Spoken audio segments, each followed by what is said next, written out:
அன்பான நேயர்களே, நாம் இடைவேளைக்கு முன்பாக தேற்றான் கொட்டையை கொண்டு உடல் மெலிதல் என்கிற நோய்க்கான ஓர் அற்புதமான லேகியம் ஒன்றை தயாரித்தோம்.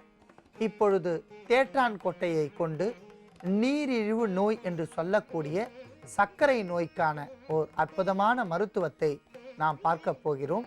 அதற்காக நாம் எடுத்துக்கொண்ட விதை தேற்றான் விதை.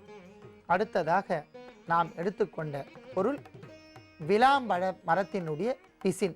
அன்பான நேயர்களே, விளாம்பழம் ஒரு ராஜகனி. மேக நோய் என்று சொல்லக்கூடிய இந்த சர்க்கரை நோய்க்கு இது ஒரு எதிர்ப்பு மருந்தாக பயன்படுவதால் படிப்படியாக சர்க்கரை நோயினால் வரக்கூடிய துன்பத்தை நீக்கும். ஆகையால் விளாம்பழத்தினுடைய பிசினையும் நாம் எடுத்து வைத்துள்ளோம். அடுத்ததாக கடுக்காய் தோல். தாயை காட்டிலும் பரிவான ஒரு பொருள் உலகில் உள்ளது என்றால் அது கடுக்காய் தோல். கடுக்காயை உண்டு வந்தால் தேகம் கல் போல் இறுகி ஒரு இரும்பு தூண் போல் மாறிவிடும். மேலும் கடுக்காயை உண்டு வந்தால் சுகபேதி ஏற்படும். மலச்சிக்கல் படிப்படியாக தனித்து கொள்ளலாம். சர்க்கரை நோயினால் வரக்கூடிய கொருக்கு வலி என்று சொல்லக்கூடிய வலி நோய் முழுவதுமாக நீங்கிவிடும். அந்த அளவிற்கு கடுக்காய் தோலிற்கு ஒரு ஆற்றல் இருப்பதால் கடுக்காய் தோலையும் நாம் எடுத்து வைத்துள்ளோம். அடுத்ததாக ஆவாரம்பூ பொடி.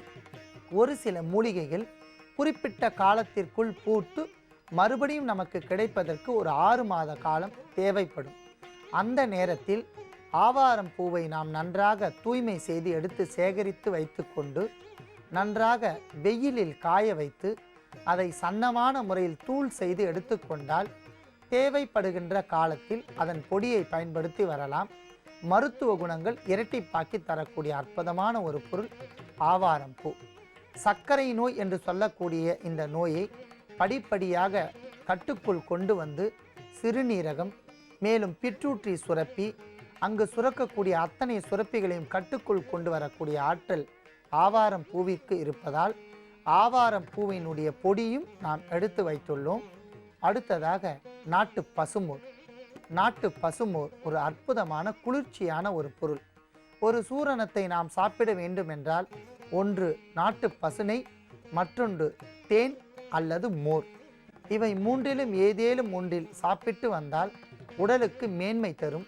உடலெங்கும் இருக்கக்கூடிய திணவு போக்கும். அதாவது சர்க்கரை நோயாளிகளுக்கு சர்க்கரையின் அளவு அதிகரித்து விட்டால் நமைச்சல் தோன்றும். அந்த நமைச்சல் வராமல் பாதுகாப்பதற்கு மோர் ஒரு அருமருந்து என்பதால் நாட்டு பசுமோரையும் நாம் எடுத்து வைத்துள்ளோம். அன்பான நேயர்களே, நாம் எடுத்துக்கொண்ட பொருட்களின் அளவுகளை பார்க்கலாம். தேற்றான் கொட்டை 10 கிராம், விளாம்பழ பிசின் 5 கிராம் மற்றும் ஆவாரம் பூவினுடைய பொடி 5 கிராம், கடுக்காய் தோல் 5 கிராம்.